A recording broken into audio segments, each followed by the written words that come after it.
Olá, patriotas, sejam todos bem-vindos. Hoje são dia 24 de novembro. Vamos ver neste vídeo o retrato, que é uma autobiografia de Oswaldo Peralva. Quem foi Oswaldo Peralva? O Alan dos Santos, jornalista, sempre falava muito nesse livro, que é um livro muito interessante, que eu vou deixar na descrição para vocês baixarem se quiserem.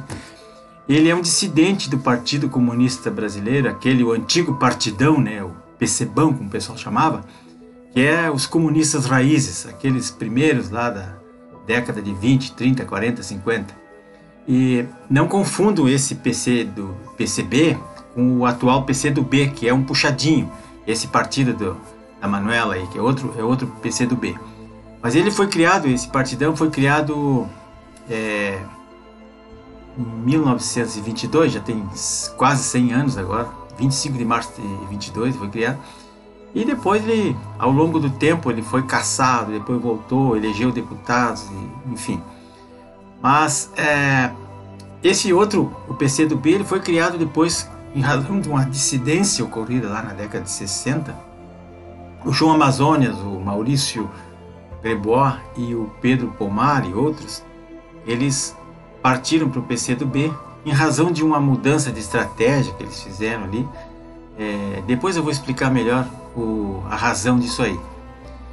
Mas o Oswaldo Peralva, ele acabou desiludido com o partido, saiu fora e saiu atirando e revelando todos os podres dos bastidores do partido, o que eles faziam, as corrupções, os egos que eles tinham, né? E esse Oswaldo Peralva, que vocês estão vendo na foto ali, ele foi um daqueles enviados à União Soviética na década de 50, ele mais 50 companheiros, para fazer um curso lá, um curso de marxismo, leninismo, um curso de comunismo, de como conquistar o poder, porque o comunismo sempre teve uma face globalista, assim, uma face de revolução permanente no mundo. A ideia do Stalin e dos outros era exportar essa revolução para o mundo todo, como agora estamos chegando a essa situação aí. E ele, depois de ter servido muito ao partido e carregado dinheiro em mala de lá para cá, daqui para lá, ele se desiludiu pelas razões que ele explica muito bem no livro. E aí ele fez isso aí, escreveu o livro.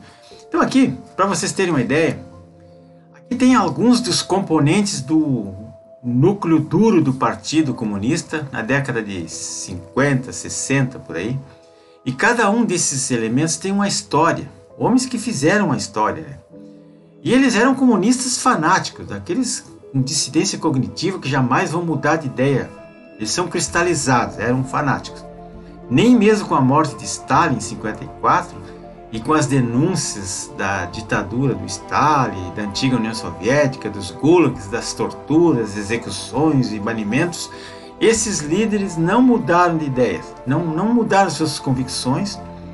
E sobre essa estrutura, essa utopia macabra que é o comunismo, que as pessoas vivem aplaudindo esse regime sanguinário, esse regime assassino, que só congrega parasitas e bandidos que sofreram a doutrinação, a lavagem cerebral. Só para vocês terem uma ideia, Oswaldo Peralva, esse bem do canto da esquerda ali, que é o que escreveu esse livro aqui, e que denunciou as vísceras do comunismo. Ele foi o número 2 do partido, só que ele, como o comunismo ele é cheio de hierarquias e as pessoas obedecem muito a essa hierarquia, é difícil chegar num posto de dono do partido como chegou o Luiz Carlos Prestes, esse do centro aqui. Luiz Carlos Prestes foi o sujeito mais vaidoso e mais incompetente do mundo, mas ele era o dono do partido, ia na União Soviética buscar dinheiro, fazia os planos, tinha sempre o comando do partido e era quem dava a última palavra. Os demais circundavam em torno dele. O Maurício Grabois, ele é um descendente de judeus, também foi um dos fundadores do partido. O Pedro Pomar também começou lá na juventude, quando estava na faculdade de medicina, ele entrou para o partido, depois foi preso e depois desistiu da faculdade, porque eles não foram presos de valde, eles sequestravam pessoas, matavam, eles assaltavam um banco, eles faziam atos terroristas, então eles acabavam sendo perseguidos pelo regime. Na época era o Getúlio Vargas, Estado Novo e tal. O João Amazonas também é um dos fundadores do partido, esse que criou o PCdoB depois, né?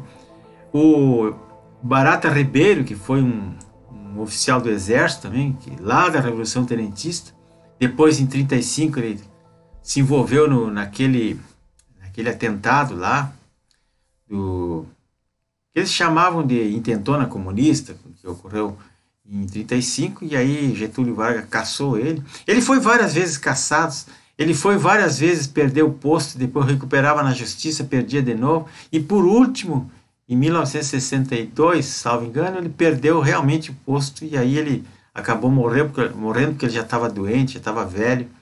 Esses homens viveram 80, 90 anos, escreveram livros, e a vida inteira doutrinando as pessoas. Mas o pior de todos foi esse Carlos Marighella. Esse aí foi um terror.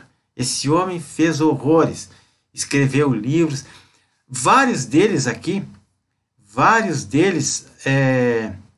eu acho que menos o Peralva, todos eles foram políticos. O Maurício foi deputado federal comunista, o Pomar também deputado federal comunista, o João Amazonas foi deputado federal em 46 da Constituinte, da Constituição de 46, o Barata Ribeiro foi vereador, mas como ele vivia sempre preso, não conseguiu deslanchar na carreira política. E o Carlos Marighella também foi deputado federal cassado. Todos eles, a maioria, aí, escreveu livros e toda a história. É muito interessante isso. Eu não vou adiantar, não vou dar spoiler do livro, porque está tudo aqui. Para quem quiser entender melhor o que aconteceu aí, é só mesmo estudando, só lendo, porque esses comunistas, eles, por incrível que pareça, eles são todos intelectuais, eles estudam muito, eles sabem como manipular as massas, como enganar, como mentir, como iludir, como convencer as pessoas e usar o povo como massa de manobra. Porque eles lutam para o bem-estar deles, para as contas bancárias deles, não é para favorecer ninguém. O comunista não trabalha para ajudar ninguém. Quem pensar o contrário tem que se reciclar. Então, meus amigos, esses 3 livros aqui, esse O Retrato de Oswaldo Peralva, que eu falei, que é toda a biografia dele, que ele fala do comunismo pelos bastidores, como é que realmente é, qual é o objetivo da revolução. Este outro livrinho do meio, Revolução pela Cultura, aqui o Marxismo Cultural, esse é um livrinho que eu tenho em PDF, todos eles estão em PDF, para quem quiser é só mandar um e-mail para mim que eu mando, quem não conseguir comprar nas livrarias. Lavagem Cerebral é outro livro que é mais voltado para os universitários, para a academia, para os alunos, as pessoas que são doutrinadas diuturnamente nas universidades, nas faculdades, para seguir essa ideologia nefasta aí. Pessoal, para não me alongar muito, então, essa é a situação.